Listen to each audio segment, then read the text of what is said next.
Are you there?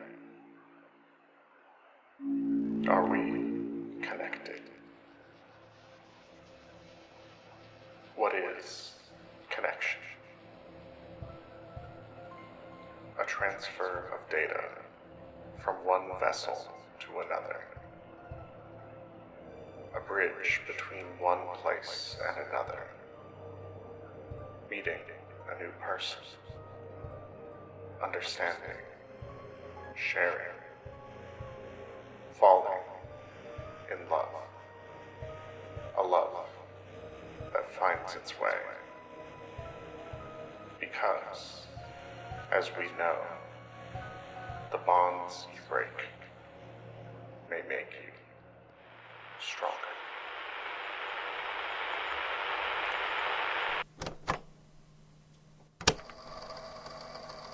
If you used the internet in the 90s or early 2000s, back in the days of AOL and Alta Vista, when Amazon was a bookstore and social media was an IRC chat room, there's an unmistakable sound that, in all likelihood, you associate with that era of internet frontier.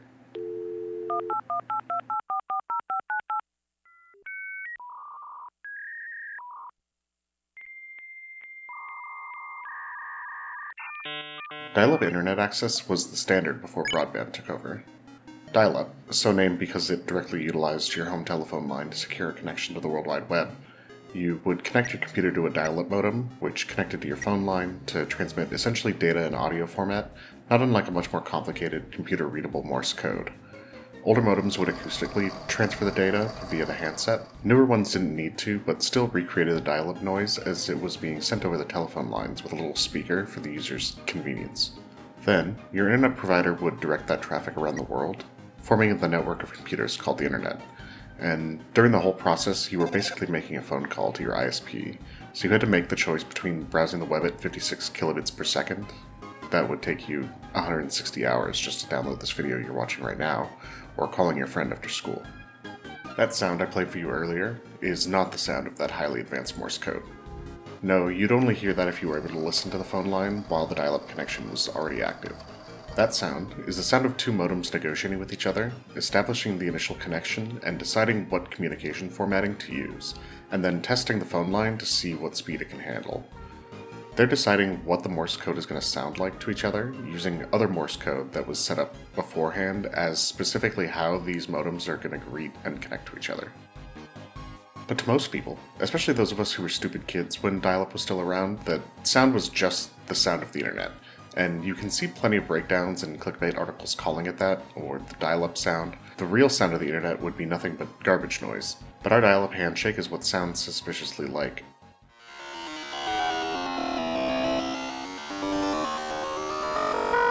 This is the sound of Kris's cell phone in the dark world. It's also the sound of the shelter, the door in the holiday basement, and of entry 17 from Undertale. For the two doors, it's been slowed down by the funny Gaster number, and in entry 17, the sound goes on for much longer. If we want to stretch it, it could also be the sound the Addison heard on Spamton's phone. And it sounds quite a lot like our dial-up handshake sound. But I don't think it's the sound of a handshake, I think it's the sound of a full-blown connection. I'm starting to lose track of time. Has it been days? Hours? If someone told me it's been years, I might believe them. It's just nothing but pitch black silence, except for the noise. The scratching noise I sometimes hear. This sounds crazy, but even though no one can hear me, when I hear that noise, I feel like someone's listening. Anyone, if you're there, thank you.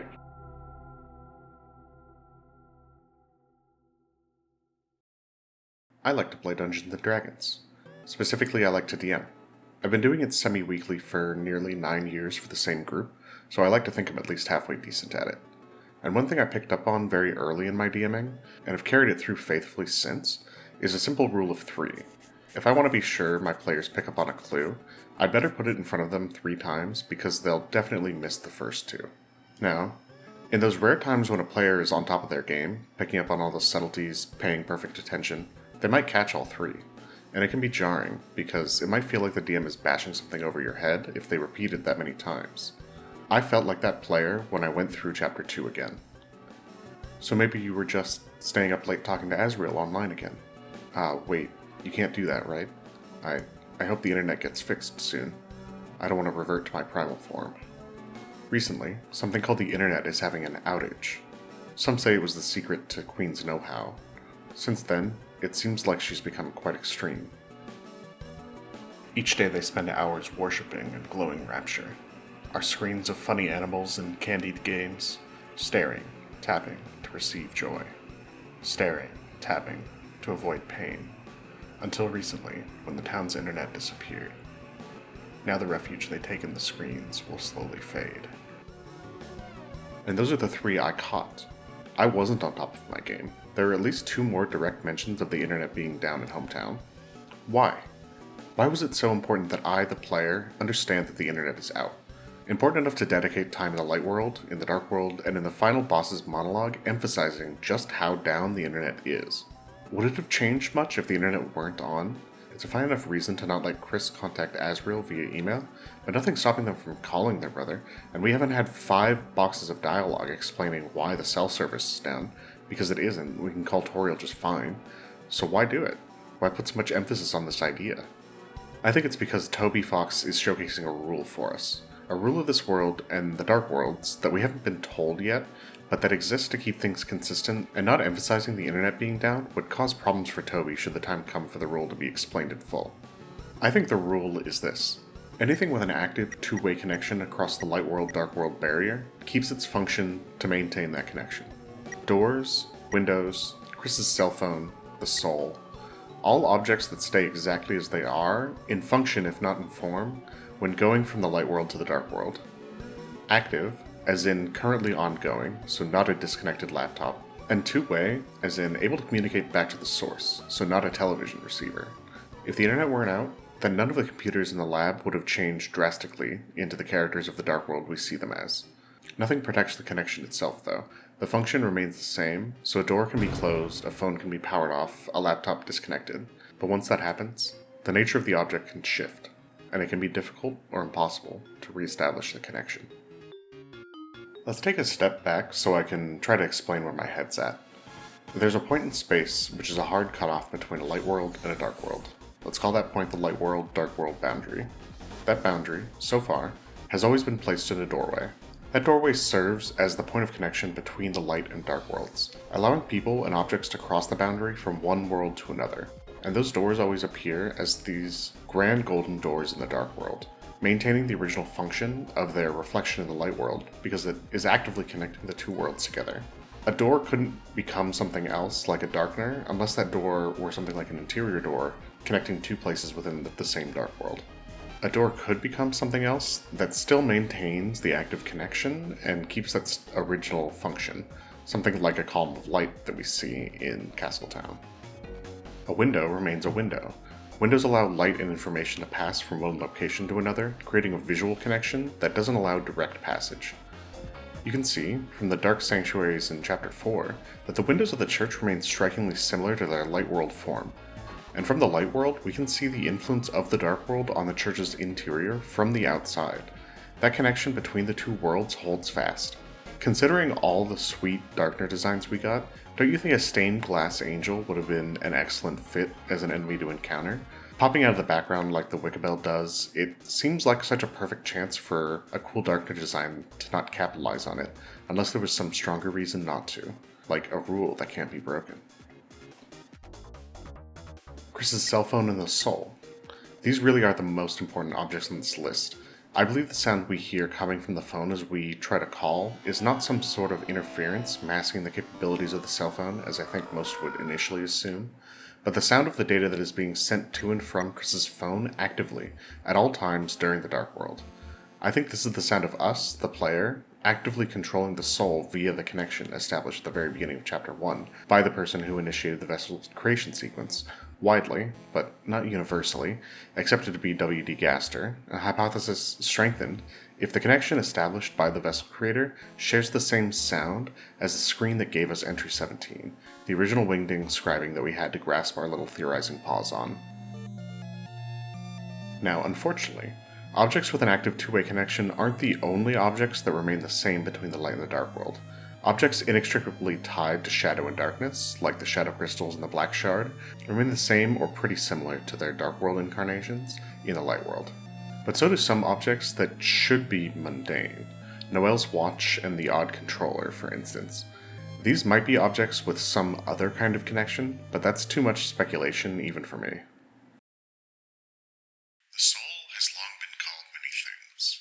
The font of our compassion, the source of our will, the container of our life force. But even now, the true function of it is unknown.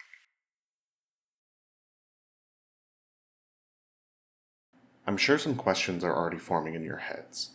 If that is the sound of the player's connection to the soul, why do we only hear it in the dark world? And why does it come from the phone at all, and not just directly from the soul? Why do we hear the same coming from the shelter slowed down? I know you're asking those questions because those are the questions that have been haunting me, and that I've been desperately trying to seek the answers to. Thankfully, I do think one of these questions helps to answer the other. Why do we only hear the garbage noise coming from Kris's phone in the dark world? And why do we hear it from the shelter? I think these seemingly conflicting observations can be chalked up to the observer effect. The idea that by measuring or observing something, you inherently change the thing you're trying to observe.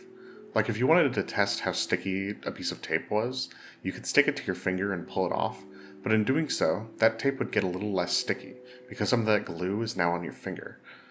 When we cross the light world dark world boundary and enter a dark world, I believe the nature of the signal coming from the shelter changes. From our perspective, what is the main difference between the light and the dark world? In the dark world, we can fight, act, spare, equip armor and weapons, see our party members' stats, change our options, and most of all, save. One tester said, "Players will find it very inconvenient that you cannot save or load in the light world." I was initially resistant, but I decided to add save points there in Chapter 4. In Chapter 4, when we save in the light world, it's implied that it's odd that a save point is here at all. It's faint, it doesn't belong. I believe that's because it's a function of Kris's and the soul's active connection to the shelter, a connection running at a much slower speed when Kris is in the light world, a connection that can just barely manifest strongly enough to create the faintest save point, where it shouldn't be able to handle even that at all. Just a bare-bones, incomplete menu for the soul to navigate. Then, when Kris crosses the boundary to the dark world, the connection kicks into high gear, transmitting more data, faster, facilitating the full-featured menu and save system for the soul. If we take the battle menus to be diegetic not fully for the characters, Kris, Ralsei, and Susie, but diegetic for the soul, then it would make sense why a stronger, active, high-speed connection would be needed where it wouldn't be in the light world. A connection that uses Kris's phone's full capabilities, preventing its normal functions as a phone only while inside the dark world. In the light world, that connection barely uses any of the phone's strength, so calls are still fully accessible. Side note, this could also be an explanation for why Kris has never pulled the soul from their body in the dark world. It could be that it's only possible to sever that connection while it's weak in the light world. I believe that were we able to be in the dark world and require that stronger connection, while being able to listen to the door of the shelter in the light world, we would hear the garbage noise being played at full speed. But our observer effect manifests because we can only listen to the shelter door while we're in the light world, while the connection is weakest, and while the sound is playing at its slowest, muted speed. And Kris, even though they kept looking at me, like they wanted to say something, everything that came out of their mouth sounded odd, like it was on speaker or something. Sounds like normal Kris to me. Well, it wasn't. Something was weird. The most fascinating, frustrating, enticing, maddeningly obtuse thing about the soul and Kris's connection is the impact it has on Kris's voice. Kris's voice has 3 described states by Susie: mumbling, shouting, and really good at flirting. That last one sounds like I'm joking, but Susie really does feel like she's building up to say something else there. I think Kris is just weird, period. Yeah, sometimes they mumble, sometimes they yell, but sometimes it's like, dude, I don't know why, but like, for some reason they're really, really good at flirting. Instead of saying whatever she was going to say, she decides to cover it up with a flirting comment. Susie is struggling through this whole conversation to poorly keep the secret that the Dark Worlds are real, so she can't give a more serious description of what Kris's voice sounds like if what she really wants to say is when Kris is giving commands during battle. When does Kris ever flirt with enemies? It's only ever during battles. When Kris points their finger and hearts come out, Kris completely breaks all previous characterizations of themselves by apparently becoming a flirt master. And before you rush to defend Kris because being a quiet nerd doesn't inherently make you bad at flirting, Noelle, who self-describes as knowing Kris better than anyone, is flabbergasted by the idea of Kris flirting, so either they're acting out of character here, or they developed incredible social skills on their own with no help, as a true gamer does, because rumors of that would get around fast in a small town if Kris were flirting with anyone. During battles is the time when we, as the soul, are at our most in control of the situation, when the soul issues direct commands and the characters listen. Commands we can give even when Kris is down and cannot speak. Susie, Rouse, and most notably Noelle can still follow them, but we can't give them when Kris isn't there. Just the soul's proximity isn't enough, or else Susie would have been able to hear us when fighting Lancer, or walking through the jail, or on the Ferris wheel. We can see the soul zip over from Kris's body, but that isn't enough for her to hear us. We know Susie knows Kris is giving the commands in battle. It's what she agreed to all the way back in Chapter 1, and she asked for the same help in her fight against Gerson. During the Gerson fight, you can see the soul zipping back and forth from where Kris is standing over there by Rouse, so Kris is easily close enough for Susie to hear. When I went through this battle, I fully expected at some point for the soul's origin point to change. This seemed like the perfect opportunity for Kris and Rouse to sneak off and have one of their private chats that they always have. Maybe with Rouse cluing in Kris to the fact that Susie should be stopped from reading the final prophecy, but that never happens. I think Kris and Rouse would have absolutely taken that opportunity if they could, but if they were to have strayed too far, Susie wouldn't have been able to hear the soul's commands anymore. If there were some purely psychic link between the soul and Noelle, or the soul and Susie, I don't think things would have lined up like this. I think Susie would have heard our choices. I think Noelle would have freaked out one choice earlier. I think there's a physical, audible component of the soul's voice, separate from Kris's ability to vocalize speech, and that component has been stated directly by Noelle as the biggest piece of, "Hey reader, pay attention to this conversation, I'm explaining the future twist right in front of you, foreshadowing of all time." The soul's voice, in part, comes from Kris's phone speaker.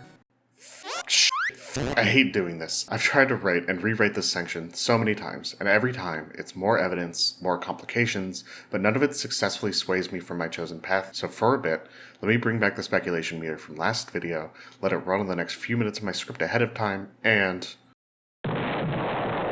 yeah, that about tracks. I'm going to pose a theory I believe in, and then I'm going to spend the whole next session of the video tearing it apart with examples that don't work. And I want your help in killing this idea, because with all these examples, my brain is still firmly telling me that it's true anyways, and I'd rather accept reality than continue deluding myself, so. I believe the reason Kris's voice sounds like it's coming from a speaker is because when the soul is influencing Kris, it is doing so via their phone speaker. Because the phone is the primary point of connection between the player, the shelter, and the vessel creator, who is Gaster, and Kris.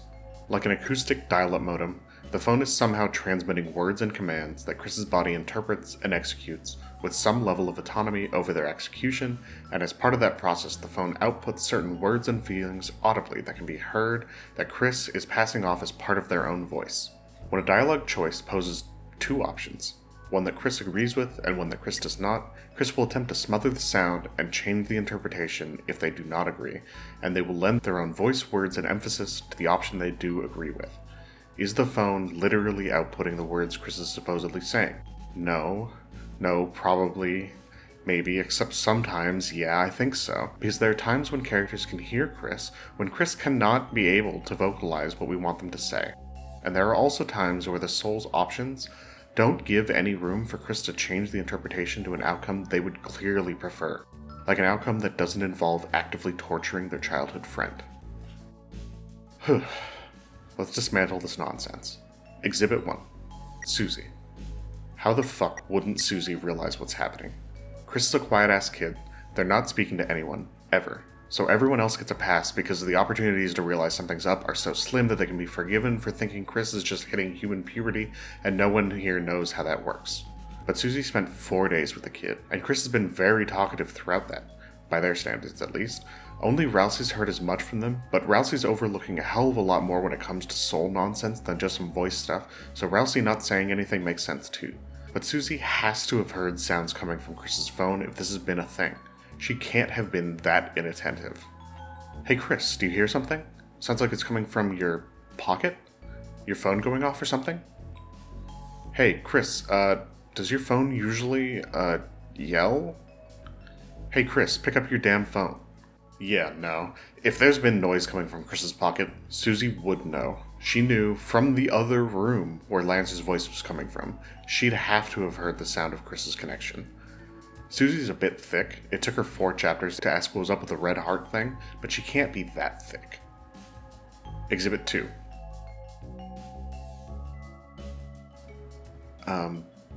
Did you say of course? You covered up your mouth yawning there. Ah, you're nodding. That means, yes, doesn't it? This is a moment, one of many moments, where Kris uses our exact chosen words as their response to a question. However, they stifle the words by covering their mouth and yawning. What, did they also reach down and cover the phone speaker with their hand at the same time? Why does that fit so nicely with every other time Kris has defied us or tried to defy us using their hand, creating thematic space for cutting off their hand, symbolizing the complete removal of their agency by not only severing the limb with which they rebel against us, but also that which smothers our voice and gives them the power to— Soda man, hey, Soda, hey, listen to me buddy, snap out of it. This is the counterexample section. Get it together. Stay on target. Okay. Exhibit 3.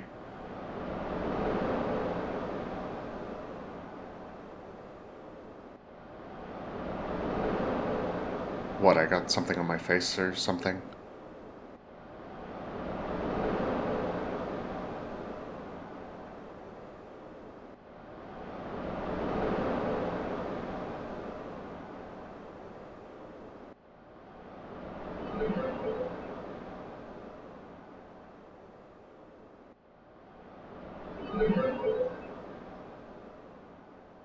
Huh? Why are you talking with your mouth closed? Nothing? Then why'd you wait so long to say it? I can't do it. This is the line that still haunts me. Like that damn inspect text on the heart-shaped pillows in the holiday house. These lines too have dug their way deep into my brain, and now it's all I want to talk about. These lines, this whole exchange is weird. This exchange breaks so many of the established patterns of what we and Kris each have control over. Every other time we select something with our little red heart pointer, it's because there's something prompting us. Someone asks a question. There's a choice between multiple options. There's an action that needs to be either done or not done. And this text box is so close to lining up with one of those things. Susie asks a question. What, I got something on my face or something? But the choicer doesn't appear. Kris looked at Susie, prompting her response, prompting her to ask the question. But instead of this little box appearing, instead Kris and Susie look away, back to the lake, and we chill for another 20 whole seconds before the choice appears with no prompt, no question, nothing. And the choices are, say what's on your mind, or say nothing. Say nothing has Kris twist the interpretation around, the same way they do when they say, ask Susie how she's doing, implying Kris is rebelling against the choice a little. The soul wanted Kris not to say anything, so Kris said what they could in that moment to rebel against that choice. They said the word nothing. But with say what's on your mind, Kris doesn't take that same tactic. They talk with their mouth closed, and presumably say the thought aloud that prompted the choice to appear.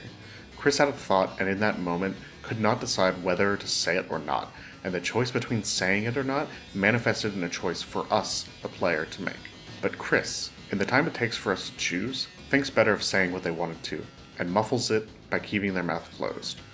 But Susie still hears the words, the thoughts, and to me, that could so easily be those thoughts are being output by the phone via the connection to the soul, but inaudible to Susie over the waves without Kris confidently acquiescing with a choice and lending it their own voice. The day he was to be evicted from Queen's Mansion. I went to his room to check on him, but he wasn't there. There was only a phone hanging off the handle. He must have left in the middle of the conversation, because I could still hear someone on the other end. But when I put the receiver to my ear, there was nothing but garbage noise.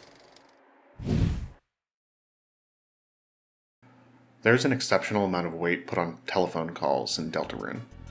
In Chapter 2, Spamton's success was driven by a phone call, and in Chapter 3 we learned that success ignited Tenna's jealousy, and the strain of both is what destroyed what was a happy partnership, and sent both on dark paths associated with a mysterious figure whose call ends with the garbage noise. But in Chapter 4, we get the most impactful calls of all, the phone calls that reveal to us that Kris formed a connection without us. A connection to the ones who would sacrifice Undyne, create a dark fountain in the church, and use Kris's soul to accomplish some plan. If you're like many of us, having to wait many years between the chapters, consuming what we had multiple times over, piecing through everything, then Kris being a separate character from the soul won't have come as any surprise. But even if that's the case, Chapter 4's Home Alone sequence, as it's labeled in the code, is such a shocking breach of the connection between the player and Kris that it's beyond fitting that the track that plays is called The Distance Between Two, a slowed down and muted version of Lost Girl, signifying the weakening connection between the player and Kris. As not only the physical and emotional distance between the two grows larger, Lost Girl 2 grows weaker, becomes more distant, slowing down, muffling the instrumentation, because we can only listen to the shelter door while we're in the light world, while the connection is weakest, and while the sound is playing at its slowest, muted speed. And so the phone call is a connection between Kris and the antagonists, straining our connection to Kris as we witness a connection forming and strengthening between Noelle and Susie. But the chapter ends with a phone call as well. 2 different phone calls, depending on whether or not you're playing through the weird route. The first time any of the chapters in Deltarune have had a substantial difference in their endings. But why is that? Let's assume Carol is the caller in both instances. I'm well aware this is a contentious topic from my last video, primarily because of this change of ending, but I'm going to do my best to give a satisfying reason for why I still believe it to be Carol, in spite of the many arguments against her. What is the difference between the normal route and the weird route that causes the phone call to sound different? To answer a question with another, what, from Carol's perspective, has primarily changed between the 2 routes? Something that has to do with Carol's call in both routes. In the normal route, Susie shouts to Carol that she's taking Noelle to the festival tomorrow. In the weird route, she never gets the chance. Side note for the weird route, while we don't see Kris make any calls to Carol, we also don't see them access their phone at all, but the contacts are still wiped clean, so Kris did do something with their phone outside of the player's view, which could have entailed making the same call, prompting her returning home. Back to the main point, Carol has been preparing for the festival non-stop, presumably for a long time. It's been her primary responsibility as mayor. It would make sense if she has some specific role for her daughter to play in it, and we've seen that in the past, Noelle and Kris have been forced into certain interactions, like riding the Ferris wheel at the festival before. Maybe this is the crux of Carol's threatening promise to Kris. Kris having promised to escort Noelle to the festival, or ensure her being present for some specific part to play in the festival, maybe having to do with Carol's Dark World plans. This would make sense as to why she's calling in both routes. In the normal route, to remind Kris of their promise because Susie taking Noelle is potential for it not being fulfilled. And in the weird route, to calmly confirm that things are going to plan. But that explains the different content of the call, not the sound of the call, right? One is crisp and clear, audibly confirmable as Carol, whereas the other is crackly, muffled, partially inaudible speaker voice. Not unlike Kris's voice. My proposal is that not only is it not unlike Kris's voice, I think it is exactly what Kris's voice sounds like. Imagine if your closest friend, someone you've known all your life, suddenly started making this sound as they spoke. You'd be rightfully weirded out, as Noelle has been every time she's interacted with Kris. I think these 2 voices are the same, because they're using the same connection mechanism, the same data transfer protocol over this strange acoustic dial-up connection, as the soul's connection does. I think this is what it sounds like when a voice has to be transferred across the light world-dark world boundary. A step further, I think the soul's voice is coming from across a boundary on the other side of both worlds. outside the realms of light and dark. And if that idea is foreign to you, please check out Molly Stars' Device Theory series of videos. It's a phenomenally detailed breakdown of this idea as it pertains to the first 2 chapters, and going into more detail is out of the scope of this video and would be wildly inferior to Molly Stars' work anyways, so just go watch that instead. But in short, that's why I believe Kris's voice has that alien, speaker-like quality in both the light and dark worlds, because this connection is essentially linking to the device layer where the origin of the soul's connection is. Phew, okay. Getting back to the point, Carol's calls should sound the same in both the weird route and the normal route, right? But not if Noelle's presence at the festival is important enough in a specific way that Carol will need to take extra precautions in the sheltered dark world in case Kris's promise falls through. If the normal route call comes from across a light world dark world boundary, and the weird one doesn't, because in the weird route Kris is keeping their promise and Carol isn't worried about any extra precautions, then the sound being so different makes sense. From now on, defeating enemies with violence will make them lost. Lost enemies cannot become recruits ever again. But the bonds you break may make you stronger. Despite the distance between the two of us widening during the Home Alone sequence, the bond between the player and Kris has gotten much stronger as the chapters have gone on. That might seem counterintuitive. Shouldn't Kris's ability to act independently of us be a sign that our connection with them is weakening? Just look at the difference in how Kris asserts their preferences for which response fits their mood. Lost sleep from being Susie's partner, you say with no negative intonation at all. Versus, your friendships are real.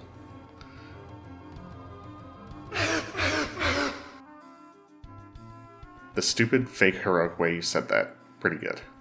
The frequency and degree of severity of these sorts of moments, where Kris asserts their own feelings over the answer you as the soul give, increases exponentially after the start of Chapter 3. In Chapters 3 and 4, Kris is howling all over the place, being a chaos gremlin, and putting their rebel energy into the response choices. It really feels like more and more of Kris as a person is shining through, while the soul's influence wanes. What once was the most poignant moment of Kris's independence was one-upped by the moment where, by far, Kris appeared the most emotional, afraid, and human in any chapter so far. We even had a moment of true connection between the soul and Kris, where for just a moment there was enough trust between the two of them for Kris to take a moment in their own body, in the dark world, to play a piece for Susie and Rouse. So why do I say the bond is strengthening between the two of us? Because in the world of Deltarune, personal strength, the power for you to overpower someone else's will, assert control, issue commands, subjugate them, utterly and completely, comes from breaking bonds, not forming them. As our bonds grow stronger, to Kris, to the characters, our ability to assert our will over Kris wanes, because it becomes harder to see Kris as a nameless puppet protagonist. That bond is what makes us see Kris as their own person, to recognize their humanity, and wish for more moments where they choose and act without us. We start to pick the options Kris would want, even if they're out of character for us as the players. We understand the pain that having your body taken away must inflict, and so we relish in those sparse moments where Kris is truly independent from us. Which is what makes the weird route so gut-wrenchingly awful to play through, to watch, to experience those bonds shatter. Systematically, we force Noelle to become stronger, freezing enemies not only to sever the bonds between them and us, but between Noelle and Kris. Their prior friendship is twisted beyond comprehension, shattered and beaten, sacrificed at the altar of becoming more powerful, of being able to enforce your will on another. The soul's control over Kris is never stronger than these moments, where no amount of word twisting, intonation meddling, altering of the delivery can override the soul's simple command to proceed. Kris tries to rebel against it, in their moments alone from the soul, to repair that fractured bond, but it's not enough, and Kris ends up dealing the final blow to their and the soul's bond themselves, in a fit of deserved rage. And we see the strength Kris has gained by distancing themselves from the soul, by breaking that bond, in fully manifesting their will in this final choice box, blocking us fully from making any decision, deafening us to what they say, and fully asserting their own will over the broken connection between us.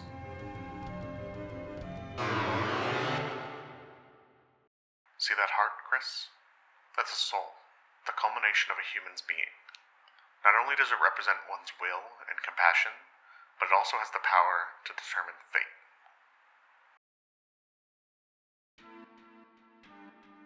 Compassion. Empathy, care for others. Will, volition, the strength to change the world. Rousey takes the first to heart. Rousey believes, all the way until seeing Susie smash the final prophecy pane, that compassion has the power to determine fate. This world is full of all kinds of people, Kris. In the end, how we treat them makes a difference, so let's try our best to get by without fighting. If we can manage that, I believe this tale may have a happy ending. Otherwise, I fear that you may not find the result favorable. I thought if I said something different, if we did something different, if we were just kind enough, perhaps by the time we got here, it would change. And in the course of our adventure, despite Rousey's belief faltering at the end of Chapter 4, compassion has had a sizable impact on the result. Maybe the pains of the prophecy haven't changed, but the difference between a castle town with and without love is stark. After all, there's something more important than reaching the end. But if changing the ending is the only thing that matters, then the strength to enforce your will upon the narrative is needed. Rousey wonders, if there was something else, what would it be? And how do we know it wouldn't be something even worse if exercising one's will is taken to the far extremes? But to a soul doing everything in its power to change fate, it matters not what the end is, so long as it had a hand in its creation.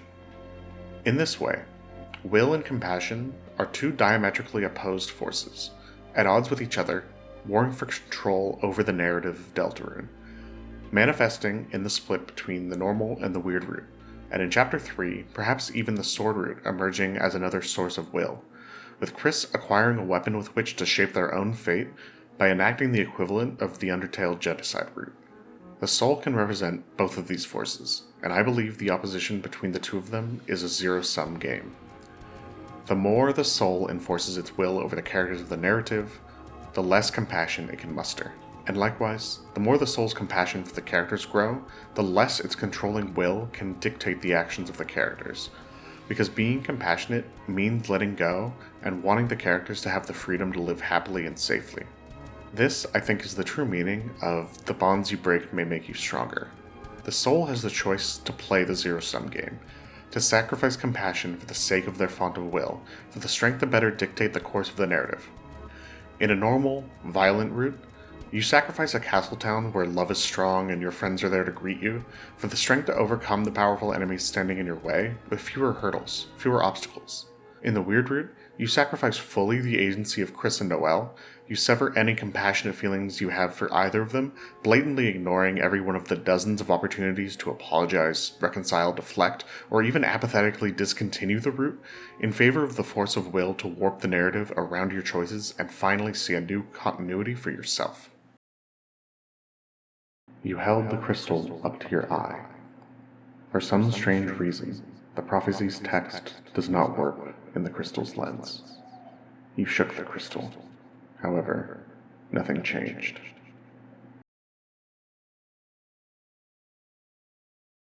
Holy circuits, that was a long and winding path to end up here. You'd be forgiven if you've forgotten where this all started, so, as is tradition, let me wrap up this video with a night challenge fight going in the background to keep that attention span engaged. This time, we'll do Kris only. This all started with what I feel is a fairly strong connection. For someone around my age, which Toby Fox is, I think the knee-jerk connection to be made with a sound like the garbage noise coming from Kris's phone is to the dial-up handshake connection sound. It's a feeling connected with the nostalgia of the era that Deltarune clearly repeatedly tries to invoke, despite the fact that Among Us is canon and that phone apps are a thing. Even though the dial-up sound is the handshake between two modems that establishes a connection, and not the sound of the actual internet traffic and data being transmitted, I think there's enough zeitgeisty feeling behind the sound representing the early internet itself that the garbage noise being the sound of an active connection overriding the phone's usual functions isn't too much of a stretch. From there, we look at why an active connection across the light world-dark world boundary matters, how it anchors objects into something alike to their original forms, keeping their original functions in order to maintain any existing two-way connections, whether those connections be rooted in physical or technological space, and that is why Chapter 2 goes out of its way to repeatedly explain that Hometown's internet is out. likely making the internet outage part of the overall conspiracy brewing involving the Knight, Carol, Kris, and due to the ties to the garbage noise and being the establisher of the connection it produces, likely W.D. Gaster. Then, we look at what the connection means for Kris, the Soul, and the Fun Gang in general. Why does Kris's phone only make the garbage noise in the Dark World? Because when Kris and Susie enter the Dark World, the connection between the shelter, Kris's phone, and the Soul strengthens significantly, allowing the Soul to save, give commands in battle, and access the complete Dark World menu for every party member. And all of this extra data overrides the normal function of the phone, which is why once the connection is weakened in the light world, the normal functions of the phone return, and it can be used to make phone calls. Kris's voice is up next, and that to me is the part that is the most interesting and the most frustrating, because it's the conclusion that I'm the least confident in, but the most invested in, which is a bad place to be if your focus is on giving good information. I think Kris's voice is, in some way, augmented by the physical speakers on their phone, through the output of some combination of data through the soul connection which allows us to control Kris, make choices, take actions, and assert our will over them. Sometimes, that involves characters in the story being able to hear the words output by the speakers, but other times, it results in that output data augmenting and modifying Kris's voice, resulting in the speaker-like quality that Noelle finds so unnerving and strange as Kris's close childhood friend. Kris can then assert their own preferences and feelings onto our choices by either lending their own delivery to the choices or attempting to stifle and mute it, thereby resulting in the myriad ways Kris can handle our choices throughout the chapters. Following up on why Kris's voice sounds different is why I believe a voice of a possible multiple voices on the phone to be Carol, and why her voice has that same speaker-like quality described by Noelle. I think the phenomenon causing both instances is the same. Both are the result of a voice being transmitted via the connection orchestrated by W.D. Gaster across the light world dark world boundary, or in the case of the soul's voice, across a boundary between the device layer where W.D. Gaster established our connection initially, and the light and dark worlds. That then explains why Carol's phone call sounds different in each ending. In the normal ending, she's calling from within a dark world, and in the Weird Root ending, she's in the light world. The reason why her location would change would then be because of Kris's promise. In the normal route, Carol is worried that Kris won't keep their promise, and so is taking extra precautions in a dark world as a contingency for if her plan A doesn't work. In the Weird Route, she doesn't have the same worry. That could be because in the normal route, Susie declares she's taking Noelle to the festival, whereas in the Weird Route, Noelle tells Carol she's looking forward to seeing Kris there, pointing to Kris's promise having something to do with Noelle and the festival. And so we end on what I believe to be the biggest takeaway from this long and winding road. And that is the idea of the soul playing a zero-sum game, having to choose to balance will and compassion, and leaning towards either side necessarily meaning the sacrifice of the other. In the normal route, we build up connections with others, and begin to feel more compassionate for each of the characters, which weakens our strength of will over them, leading to more moments where Kris is independent outside of the control of our force of will as the chapters go on. Likewise, the Weird Root sacrifices and breaks bonds between the soul and the characters, and between the characters and each other, taking the strength of will to shape the direction of the narrative and the choices of the characters by willfully disregarding their feelings, happiness, and free will, by leaving compassion behind, which is ultimately the meaning behind the bonds you break may make you stronger. So we've reached the end of another one. I imagine if you've watched my other videos before this one, you might have thought at some point, hey, wait a minute, doesn't this directly conflict with X, Y, and Z in the second soul possession and using math to solve Deltarune videos? Well, dear viewer, yes it does. But dedicating more of this video to reconcile conflicts between other theories I've proposed would be daunting, and would make the prior videos somewhat of a required viewing for this one. I think putting together some sort of mega theory that combines all of my videos together in some way that makes sense would make for a good finale video before Chapter 5 comes out next year. Until then, each video will have to be in a sort of silo unless I have some reason to make a specific follow-up to any of them. And to help kill time until then, I've set up a Discord server, so come hang out. I'll be in there taking any questions about the video and reading any theories y'all cook up. Looking forward to seeing you. I have some ideas for some community segments for future videos, so you can get in on the ground floor for those. I don't really like doing the YouTuber thing of asking for likes and subscribes and whatever during the bulk of the video. I feel like it breaks the flow of things and makes the videos worse, so I'll do it now. Reading your comments is the best part of the videos though, so share your thoughts, here on YouTube or in the new Discord. See you there.